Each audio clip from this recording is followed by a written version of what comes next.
Y'all can hear me all right? Yep.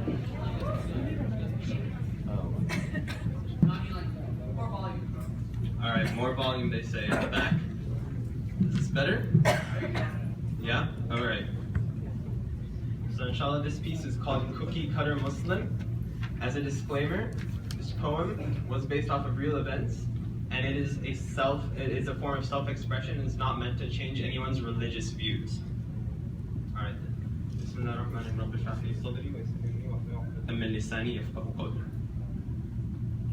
Why is it so hard to be human if you want to call yourself a Muslim? Parents forcing you to be whatever you want, as long as it's a doctor or engineer, blocking out your individual interests out of fear that you won't end up being the trophy son that they can show off to their peers, trying to fit into the religious community that they so highly revere.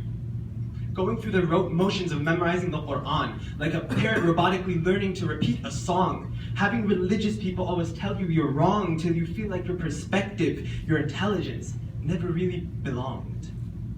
Addictions, they said that you can just stop, but if you've ever been addicted, you know that's a flop, because it's hard to stop something that always makes you feel on top, despite knowing it'll burn you till it's dropped. So you keep deciding to swap real women, no, men, for videos on the laptop. What can I do if I've been gay since I was born? And why do I face such scorn for this mental thorn that I'd sworn would never let me feel so torn? It leaves me feeling like there's someone left to mourn. But then you talk with religious people, dreary-eyed, who say, in Islam, your morality is laid out, cut, and dried, and if you don't follow my way, then you want to misguide. With their infinite wisdom, drawing a divide based on one word, gay, and your character they cast aside. Turbulent arguments whirling around inside, but is it really immoral if you've already tried to feel normal, but then feel that you've lied, then hiding under the blankets to shrivel up and cry? Is it really respecting yourself if you fake it? Feelings towards guys which you were forced to hide, but you couldn't suppress, so you untied your guys, coming out of the closet saying, look, it's me, guys. My feelings of secrecy I can finally cast aside.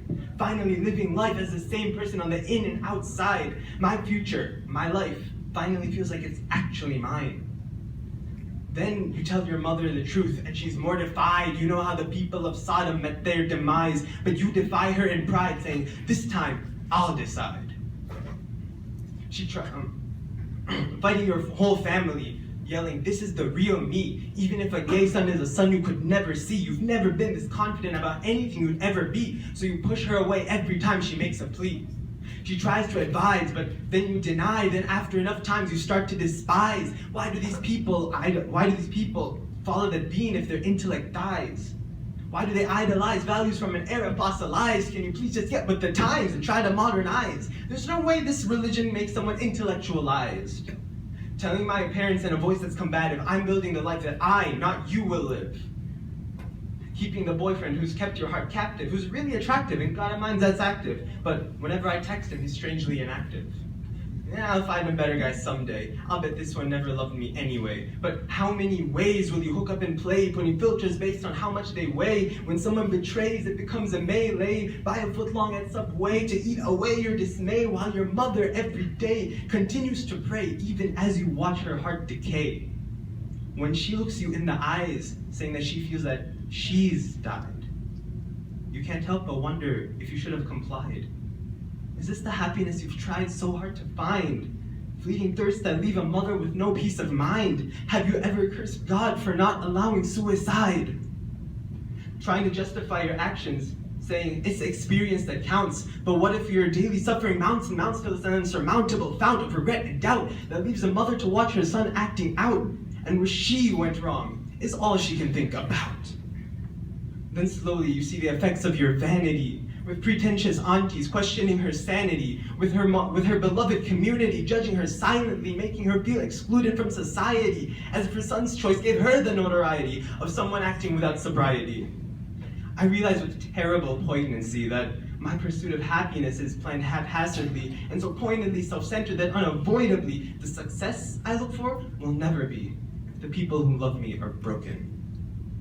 How human was the mother who broke her son with an unrealistic expectation? And how human was the son who gave her endless frustration? I can stand up here and keep up the oration about my orientation, screaming out to the nation.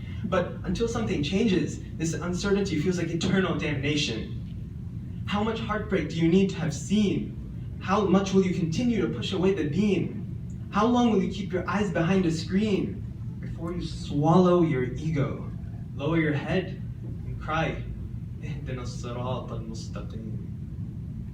Thank you.